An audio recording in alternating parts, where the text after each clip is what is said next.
everyone, welcome to Road to Bethlehem. ഇന്ന് day 8 scene. Israel ജനത്തിന്റെ കാനാൻ ദേശത്തേക്കുള്ള യാത്രയിൽ ദൈവം മഞ്ഞയും കാടപ്പക്ഷിയും കൊടുത്ത സ്ഥലമാണ് സീൻ മരുഭൂമി. ഇന്ന് നമ്മൾ ഫാമിലി ആയിട്ട് റിഫ്ലക്ട് ചെയ്യേണ്ട ബൈബിൾ വാക്യം പുറപ്പാട് 16 അധ്യായം 13 മുതൽ 21 വരെയുള്ള വാക്യങ്ങളാണ്.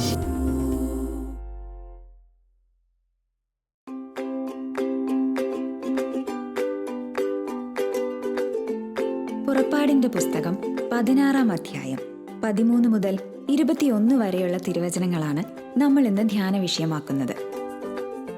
ഇസ്രായേൽ ജനത്തിനു വേണ്ടി ദൈവം മഞ്ഞയും കാടപ്പക്ഷികളെയും അയക്കുന്നു. മരുഭൂമിയിലൂടെ യാത്ര ചെയ്ത് തളരുന്ന തന്റെ മക്കളോടുള്ള ദൈവത്തിന്റെ കരുതലാണ് നമ്മളിവിടെ കാണുന്നത്. പക്ഷേ ഇസ്രായേൽ ജനം ചെയ്യുന്നതോ? ഈ ദൈവത്തിന്റെ വാക്കുകൾ അവർ ധിക്കരിക്കുന്നു. മന്ന സൂക്ഷിച്ചു വെക്കരുത് എന്നായിരുന്നു അവർക്ക് ലഭിച്ച നിർദ്ദേശം. പക്ഷേ കുറച്ചു പേർ അടുത്ത ദിവസത്തേക്കുള്ളത് സൂക്ഷിച്ചു വെച്ചു. എന്നാൽ അവർക്കത് ഉപകാരപ്പെടുന്നില്ല. അത് പുഴുത്ത് മോശമായി പോയി എന്ന് വചനം പറയുന്നു. നമ്മുടെ ജീവിതത്തിലും നമുക്കുപകാരപ്പെടാത്ത പലതും നമ്മളും ചുമന്നുകൊണ്ട് നടക്കുന്നുണ്ട്.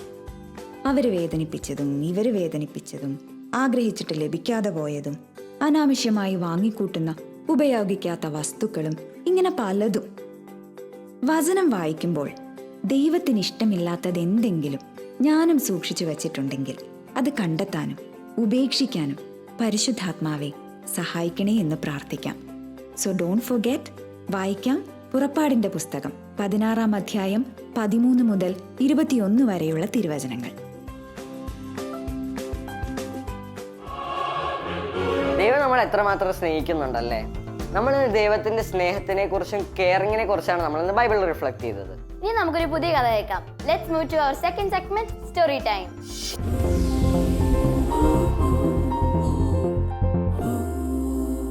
ഹായ് കൂട്ടുകാരെ, എല്ലാവർക്കും സ്റ്റോറി ടൈമിലേക്ക് സ്വാഗതം. നമ്മളിന്ന് കേൾക്കാൻ പോകുന്നത് എഡ്വേർഡ് ഒഹെയറിൻ്റെ സ്റ്റോറിയാണ്. എഡ്വേർഡ് ഒഹെയർ അമേരിക്കയിലെ ഷിക്കാഗോയിൽ നിന്നുള്ളൊരു വ്യക്തിയാണ്. അദ്ദേഹത്തിൻ്റെ ചെറുപ്പത്തിലേ ഉള്ളൊരു പേര്, അപ്പയെ വിളിച്ചിരുന്ന റോമന പേര് ബുച്ച് എന്നായിരുന്നു. അപ്പം അപ്പൻ്റെ ജോലി വക്കീലായിരുന്നു, അഡ്വക്കേറ്റ് ആയിരുന്നു. അഡ്വക്കേറ്റ് ആരുടെ വക്കീലാന്ന് പറഞ്ഞാൽ നിങ്ങൾ ഒരു വശം ഞെട്ടും. അതായത് 1920കളിൽ ഷിക്കാഗോ നഗരത്തെ വിറപ്പിച്ചിരുന്ന ഒരു ക്രിമിനൽ ഉണ്ടായിരുന്നു. ആൽ കപ്പോൺ എന്നായിരുന്നു അദ്ദേഹത്തിൻ്റെ പേര്. ഈ കപ്പോണിൻ്റെ ഒരു പ്രൈവറ്റ് അഡ്വക്കേറ്റ് ആയിരുന്നു ഈ ബുച്ചിൻ്റെ ഡാഡി.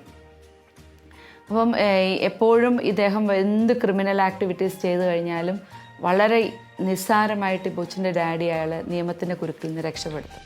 ഈസി എഡ്ഡി എന്നായിരുന്നു ആ വക്കീലിനെ അറിയപ്പെട്ടിരുന്നത്. അങ്ങനെ ഈ ഒരുപാട് പൈസ ഇതിനകത്തൂടെ കിട്ടി. ഈ ശരിക്കും ഈ കപ്പോൺ ഈ ഈസി എഡ്ഡിയും ഫാമിലിയും ഒരു വലിയ കൊട്ടാരത്തിലൊക്കെയാണ് താമസിപ്പിച്ചിരുന്നത്. അപ്പോൾ ബുച്ചിന് എപ്പോഴും അപ്പനോട് ഭയങ്കര ഒരു ആരാധന പോലെയാണ്. അപ്പോൾ കുറേ പൈസ സമ്പാദിക്കുന്നു, അപ്പോൾ ഹാർഡ് വർക്ക് ചെയ്യുന്നു. അപ്പോൾ ഒരു ദിവസം വർത്താനം അപ്പയും മോനും ഭയങ്കര കൂട്ടാണ്. വർത്താനം പറഞ്ഞിരിക്കുമ്പം ഈ ബുച്ച് പറയാണ്, അപ്പം അഡ്വക്കേറ്റായിട്ട് അപ്പയ്ക്ക് കുറേ പൈസ കിട്ടുന്നുണ്ട്, എനിക്കും വലുതാകുമ്പോൾ വക്കീലായാൽ മതി, കുറേ പൈസ സമ്പാദിക്കണം. ഇത് കേട്ട് കഴിഞ്ഞപ്പോൾ ഈസി എഡ്ഡി എന്ന് പറയുന്ന ബുച്ചിൻ്റെ ഡാഡിക്ക് ഒരു ചെറിയ വിഷമം വന്നു. എന്താണെന്നറിയാവോ?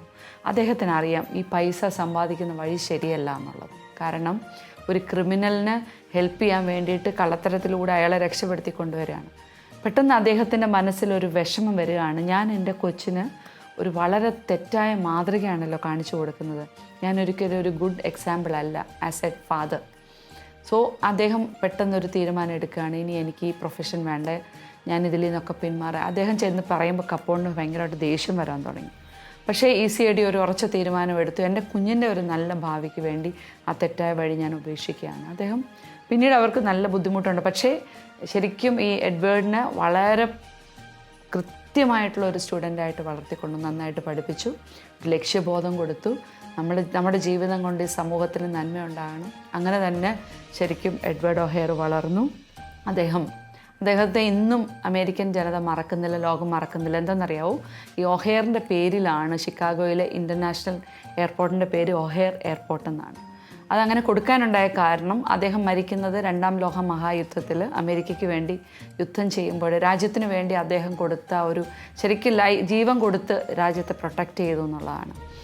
അദ്ദേഹത്തിൻ്റെ ആദരസൂചകമായിട്ടാണ് അദ്ദേഹത്തിന് ആ എയർപോർട്ടിൻ്റെ പേരിൽ അദ്ദേഹത്തിൻ്റെ പേര് ഇന്നും ഉള്ളത്. നമ്മൾ ഓർക്കണം, നമ്മൾ നല്ല മോഡൽസ് ആവുക അല്ലേ. നമ്മൾ ജീസസിൻ്റെ ലൈഫ് എടുത്ത് നോക്കുകയാണെങ്കിൽ എപ്പോഴും ഈശോ ഒരു നല്ല ഗുഡ് എക്സാമ്പിളായിരുന്നു. പിന്നീട് നമ്മളിങ്ങനെ സഭയിൽ നമുക്ക് ഫ്രണ്ട്സായിട്ട് ധാരാളം സെയിൻസ് ഉണ്ട്, അവരെല്ലാം ഗുഡ് എക്സാമ്പിൾസ് ആയിരുന്നു. നമ്മൾ ഓർക്കണം, നമ്മുടെ വീട്ടിൽ സ്കൂളിൽ എവിടെയാണെങ്കിലും ഒരു നല്ല എക്സാമ്പിളായിട്ട് മാറാനുള്ളൊരു കോള് നമുക്കുണ്ട്. ക്രിസ്മസ് സീസണിൽ നമുക്ക് ആ ഒരു പ്രാക്ടീസ് ഓർക്കാം. എവിടെയാണ് ഞാനൊരു ബാഡ് എക്സാമ്പിളായിട്ട് എവിടെയെങ്കിലും മാറുന്നുണ്ടോ, അതൊന്ന് കറക്റ്റ് ചെയ്യാനുള്ളൊരു സമയമായിട്ട് ഈ ഒരു സീസണെ നമുക്കെടുക്കാം. നിങ്ങളത് ചെയ്യണം. ബൈ. നമുക്ക് ഏറ്റവും ഇഷ്ടമുള്ള സാധനം ഷെയർ ചെയ്യുന്നതാണ് ഇന്നത്തെ സ്റ്റോറിയുടെ മെസ്സേജ്. ഇന്ന് ഏതാ സ്ഥലം ഏഞ്ചല? ഇത് നമ്മൾ ക്രിസ്മസ് കാഴ്ചകൾ കാണാൻ പോകുന്നത് ഫിലിപ്പീൻസിൽ നിന്നാണ്. Let's move to our next segment, Christmas around the world.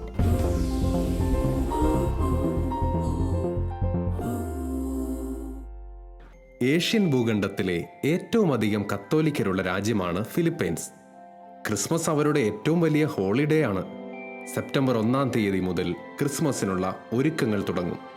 September പകുതിയോടുകൂടി ആഘോഷങ്ങൾ ആരംഭിക്കും. അവസാനിക്കുന്നത് ജനുവരി ആദ്യ ഞായറാഴ്ച, അതായത് ഫീസ്റ്റ് ഓഫ് എപ്പിഫനിയിൽ. ഏറെ നേരത്തെ ആരംഭിച്ച് ഏറെ ദിവസം നീണ്ടു നിൽക്കുന്ന ക്രിസ്മസ് ആഘോഷം ലോകത്ത് ഫിലിപ്പീൻസിൽ മാത്രമാണ്. പ്രധാനപ്പെട്ട ആഘോഷങ്ങൾ ഡിസംബർ 24 മുതൽ ജനുവരി 1 വരെയാണ്. ക്രിസ്മസ് ഒരുക്കത്തിനായി ഡിസംബർ 16 മുതൽ 24 വരെ പള്ളികളിൽ നൊവേന പ്രാർത്ഥനകളുണ്ടാകും. ഈശോയോടുള്ള സ്നേഹത്തിൽ വളരാനും സ്നേഹം പങ്കുവയ്ക്കാനും ഒരുങ്ങുന്ന സമയമാണിത്. എല്ലാ വർഷത്തെയും ക്രിസ്മസ് രാത്രിയിൽ കുർബാനയ്ക്ക് മുൻപ് ഒരു രംഗം പള്ളിയങ്കണത്തിൽ അവതരിപ്പിക്കും.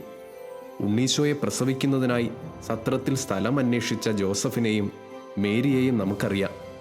യൗസേ പിതാവും ഗർഭിണിയായ മാതാവും ഓരോ വീടുകളിൽ കൂടി സ്ഥലം അന്വേഷിക്കുന്നതും ഒടുവിൽ പള്ളി അങ്കണത്തിൽ അവർക്ക് സ്ഥലം ലഭിക്കുന്നതോടുകൂടി രംഗം അവസാനിക്കും. അതിനുശേഷം കുർബാന ആരംഭിക്കും. വലിയ താല്പര്യത്തോടും ഉത്സാഹത്തോടും കൂടിയാണ് ഫിലിപ്പൈൻസിലെ ജനങ്ങൾ ഇതിൽ പങ്കുചേരുന്നത്. ഫിലിപ്പീൻസുകാർ ക്രിസ്മസ് ദിനത്തിൽ കുർബാന മുടക്കാറില്ല. രാത്രിക്കോ രാവിലെയോ എപ്പോഴെങ്കിലും അവർ കുർബാനയിൽ പങ്കെടുക്കും. ക്രിസ്മസ് ദിനത്തിലെ മറ്റൊരു കാര്യം കുടുംബങ്ങളിലെ പ്രായമായവരെ സന്ദർശിക്കുക, അവർക്ക് സമ്മാനങ്ങൾ കൊടുക്കുക, അവരുടെ അനുഗ്രഹങ്ങൾ വാങ്ങുക എന്നിങ്ങനെയൊക്കെയാണ്. അതുപോലെ തന്നെ വളരെ പ്രാധാന്യത്തോടെ ഫിലിപ്പീൻസുകാർ ചെയ്യുന്ന മറ്റൊരു കാര്യമാണ് തലതൊട്ടപ്പനും തലതൊട്ടമ്മയ്ക്കും സമ്മാനങ്ങൾ കൊടുക്കുകയും അവരുടെ അനുഗ്രഹങ്ങൾ വാങ്ങുക എന്നതും. ഫിലിപ്പീൻസിലെ ആഘോഷങ്ങളെക്കുറിച്ച് ചിന്തിക്കുമ്പോൾ ക്രിസ്മസ് പാരമ്പര്യമാണ് കരോൾ. മുളങ്കമ്പും പേപ്പറും കൊണ്ട് നിർമ്മിക്കുന്ന നക്ഷത്രത്തിനുള്ളിൽ വിളക്ക് വയ്ക്കും. ജ്ഞാനികളെ നയിച്ച നക്ഷത്രമെന്നാണ് ഇതിനെ വിശേഷിപ്പിക്കുന്നത്. ഫിലിപ്പൈൻസിലെ ഏറ്റവും പ്രശസ്തമായ ഒരു ക്രിസ്മസ് അലങ്കാരമാണിത്. ബന്ധുക്കളും അയൽക്കാരും സുഹൃത്തുക്കളും എല്ലാവരും ചേർന്നാണ് ഇത് അലങ്കരിക്കുന്നത്. അതുപോലെ തന്നെ ഫിലിപ്പൈൻസിൽ സാധാരണക്കാരായ ആളുകൾ താമസിക്കുന്ന കോളനികളുണ്ട്. അവരുടെ ഇടയിലേക്ക് ക്രിസ്മസ് ആഘോഷം കൊണ്ടുചെന്നത് കെയ്മ ക്ലാവൂസ് എന്ന് പറയുന്ന ഒരു ഐറിഷ് മിഷണറിയാണ്. അദ്ദേഹത്തിനൊരു വലിയ വണ്ടിയുണ്ട്. അതിൽ നിറയെ സമ്മാനങ്ങളൊക്കെ നിറച്ച് സാന്താക്ലോസിന്റെ വേഷമിട്ട് അദ്ദേഹം ഈ കോളനിയിലേക്ക് ചെല്ലും. അവിടെയുള്ള കുഞ്ഞുങ്ങളെയൊക്കെ വിളിച്ച് ക്രിസ്മസ് ദിനത്തെക്കുറിച്ച് പറഞ്ഞ് സമ്മാനങ്ങൾ കൈമാറുമായിരുന്നു. അങ്ങനെ ഫിലിപ്പൈൻസിലെ എല്ലാ പ്രദേശത്തെ ആളുകളും ക്രിസ്മസ് ആഘോഷിക്കും. സെപ്റ്റംബറിൽ ആഘോഷങ്ങൾ തുടങ്ങുമ്പോൾ തന്നെ കാരോൾസ് തുടങ്ങും. തെരുവുകളും നിരത്തുകളുമെല്ലാം കരോൾ ഗാനങ്ങളാൽ മുഖരിതമാകും. എല്ലായിടങ്ങളിലും ലൈറ്റ്സുകളും അലങ്കാരങ്ങളും കൊണ്ട് നിറയപ്പെടും. ഇത് മനോഹരമായ ഒരു കാഴ്ചയാണ്. പുറമേയുള്ള അലങ്കാരങ്ങളോടൊപ്പം തന്നെ ഒരു ആത്മീയ ഒരുക്കവും പ്രാർത്ഥനയുമെല്ലാം ഫിലിപ്പീൻസുകാരുടെ ഇടയിൽ സജീവമാണ്. ക്രിസ്മസ് സീസണിൽ ലോകം മൊത്തം എന്ത് കളർഫുൾ അല്ലേ? അതെ, നിങ്ങൾ എല്ലാ ദിവസവും കാൽസ് കേൾക്കാറില്ലേ? നിങ്ങൾ ഏതെങ്കിലും പാട്ട് പഠിച്ചോ? ഞങ്ങൾ 2-3 പാട്ട് പഠിച്ചു. അങ്ങനെയാണെങ്കിൽ നമുക്ക് കാൽ സോങ്ങിലേക്ക് പോയാലോ? ഇന്ന് നമുക്ക് വളരെ ഫേമസ് ആയിട്ട് ഒരു സോങ് എൻജോയ് ചെയ്യാം. Next, carol singing.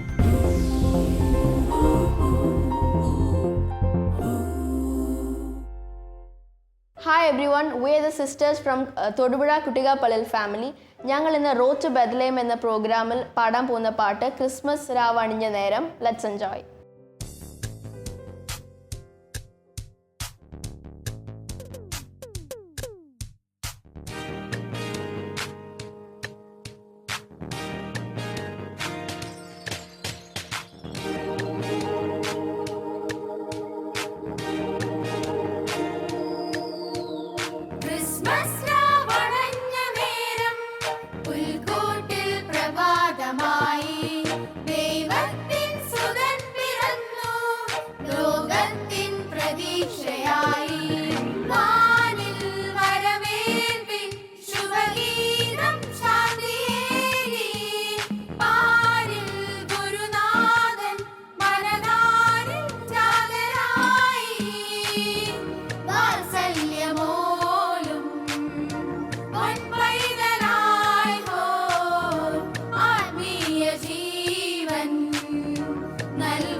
എല്ലാരും പാട്ടൊക്കെ പഠിക്കണം. ഇനി നമ്മുടെ ആക്ടിവിറ്റിയുടെ സമയമാണ്. ഏത് സ്ഥലം മാർക്ക് ചെയ്യേണ്ടതെന്ന് മറക്കണ്ട.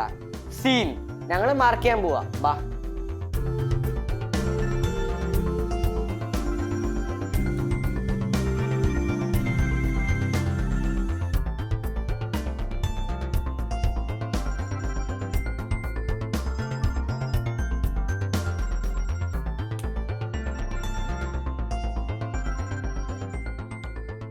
കൂട്ടുകാരെ, നമ്മൾ ക്രിസ്മസ് പ്രിപ്പറേഷന്റെ 8 days ബ്യൂട്ടിഫുൾ ആയിട്ട് കംപ്ലീറ്റ് ചെയ്തു. ഇനി നമുക്ക് ആക്ഷനിലേക്ക് കടക്കാം. ഇന്നത്തെ ആക്ഷൻ ഇതാണ്. നിങ്ങൾക്ക് ഏറ്റവും ഇഷ്ടമുള്ള സാധനങ്ങൾ നിങ്ങൾ ഫ്രണ്ട്സിനോ കസിൻസിനോ ഷെയർ ചെയ്യണം. ഇന്നലെ നൽകിയ ചോദ്യത്തിനുത്തരം ആടുമേക്കൽ. ഉത്തരങ്ങൾ അയച്ചവരിൽ നിന്ന് തിരഞ്ഞെടുത്ത വിജയി Saniya Mary Jacob, Puthumana house, Kizhathadiyoor PO, Pala, Kottayam. നിങ്ങൾ എല്ലാവരും ക്വസ്റ്റ്യൻ കേൾക്കാൻ റെഡി അല്ലേ? ഇന്നത്തെ ക്വസ്റ്റ്യൻ ഇതാണ്. ഒരു വ്യക്തിക്ക് എത്ര അളവിൽ അപ്പം സ്വീകരിക്കാമെന്നാണ് ദൈവം പറഞ്ഞത്? ഞാൻ ഒന്നും കൂടെ പറയാം. ഒരു വ്യക്തിക്ക് എത്ര അളവിൽ അപ്പം സ്വീകരിക്കാമെന്നാണ് ദൈവം പറഞ്ഞത്? നിങ്ങൾ അയക്കേണ്ട നമ്പർ 9605818881. ഞാൻ ഒന്നുകൂടി പറയാം, 9605818881. Friends, we are signing off. See you tomorrow. Bye.